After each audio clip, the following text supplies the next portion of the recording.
off day on Thursday come at the right time for y'all when the final 3 games, and how important those are? Well, I think it's important for us just because it gives us more opportunity to get better as a team.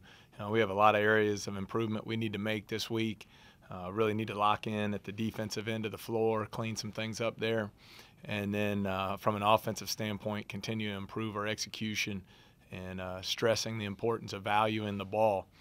And then I think for some of our guys who have played major minutes, we'll take advantage of this week to get them an extra day of rest and hopefully locked in and ready to go for the stretch run. How much has you've messed around with the starting lineup the past 2 games? How much has Bryce been more about kind of forcing your hand and making him play less minutes? Well, I think he's been really solid in his time coming off the bench. I think he's been more relaxed and letting the game come to him more versus forcing the issue. And I talked about it some last week. Bryce is a very good player, and he has high expectations for himself, and he wants to meet those expectations. And he was struggling there, and I thought he was really just pressing the issue and beating himself up over it. And I think he's been able to take a step back and really evaluate how he needs to play out there, and he played exceptionally well Thursday and Friday, was so efficient at the offensive end. Coach, we talked a little bit about this after the game, but with G's, we didn't call it a benching, but sure. G coming off the bench, Seymour playing well in the starting lineup, does your team, does your staff see this as a perceived return to depth? Or do you rely on guys? I think, we still have kind of that core group, the same core guys playing the majority of the minutes. I don't care who starts. I don't care who scores all the points. I just want us to be the best team we can be. And I think, we just needed to shake it up a little bit, mix our lineups here and there. We'll see how practice goes this week to determine who we're going to start on Saturday down at Austin Peay. So, hopefully so. It's hard to win at a high level, especially when you're playing 2 games in 3 days. If you can only count on 4 or 5 guys, so we're trying to develop that depth for the stretch run.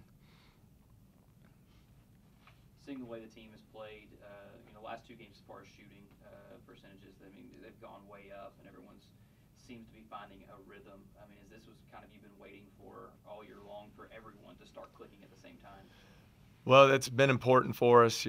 We survived back in November just on our defense alone. We shot the ball very poorly, and it's been a problem from a consistency standpoint for us. But I think what you've seen, if you evaluate the films here in conference play, shot selection's gotten better.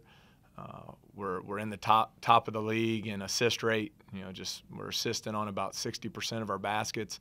When you're doing that, it's usually leading to easier shots, and I think that's a big reason. If you look at the numbers, you've got Moss, Langston, G, Croker, all 4 of them up in the 50% from the floor range. So it's been big for us from an offensive standpoint. Talk about the importance of keeping up intensity for 40 minutes against Austin Peay on Saturday. Oh, I think it's that way every game. We can go back and relive the loss. We know some of the mistakes that were made, and you got to put teams away when you get the opportunity. But that's college basketball. Teams are going to make runs. I think Belmont was up 18-19 on Morehead State on Saturday, and Morehead made a run and won. So, I think we all know the value of every possession. That's something we've really been stressing with our team.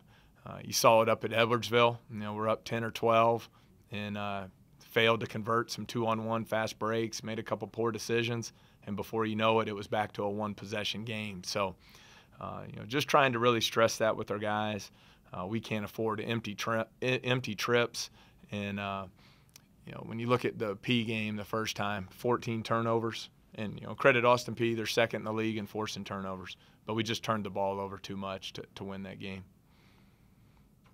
How is Bryce Jones leading your team in blocks? Is he? I had no idea. He is. Well, I think if you look at his blocks, they're all coming from help position. I think one that stands out, at SEMO, they had a really nice high-low play Bryce came from the weak side and got a block from behind. Did the same thing against Miles Taylor down at UT Martin. So I think some of that's just his instincts and feel for the game to be a good help defender and get those blocks when the offensive player is not expecting it.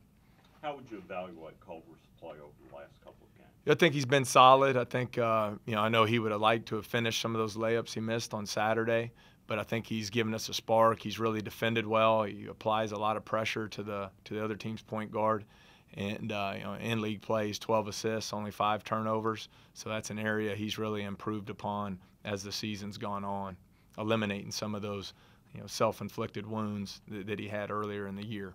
In practice, have you guys worked on trying to get Chad's offense just rolling? He's had a couple special games this year, but then these last couple of games tried to find some offense and hasn't found it. Yeah, not really worried about it. Not counting on him right now to be a double-digit scorer. I just want him to run our team when he's on the floor, and then when he does get open shots, I want him to step up and shoot them. He's a very good shooter. He can really catch and shoot the three well. So, you saw him hit a big one over at SEMO last week.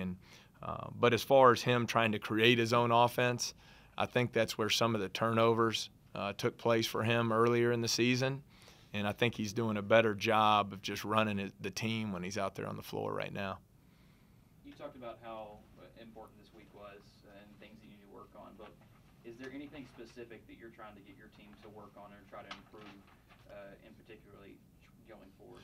Well, as you look at this Saturday, I mean, Chris Horton and Josh Robinson kicked our butt. The two of them scored 50 points at our place. And, Horton's a great player. We all know that. But he had 29 and 10. Robinson goes for 21.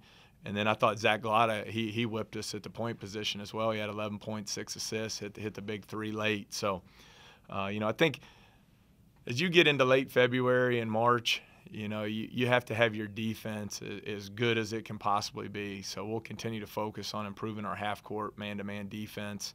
And then from an offensive standpoint, just want to clean some things up where we're eliminating turnovers. We were back into single digits on Saturday where we need to be.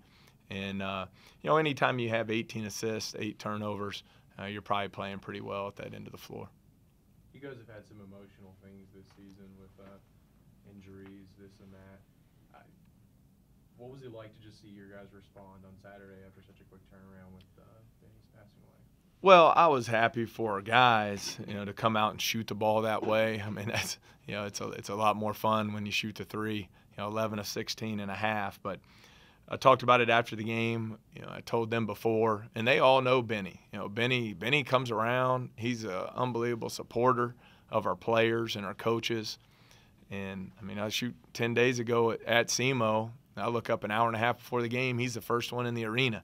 And he's there watching warm-ups. So they all know him. And I just talked to him before the game, that this is something they'll look back upon 30, 40 years from now and know they played in the Benny Purcell tribute game and just talked about what he's meant to, not just because he was a great player at Murray State, 65 years ago, but because of the impact he's made on people, over his 86 years of life, and that we can all strive to have that type of impact on people moving forward.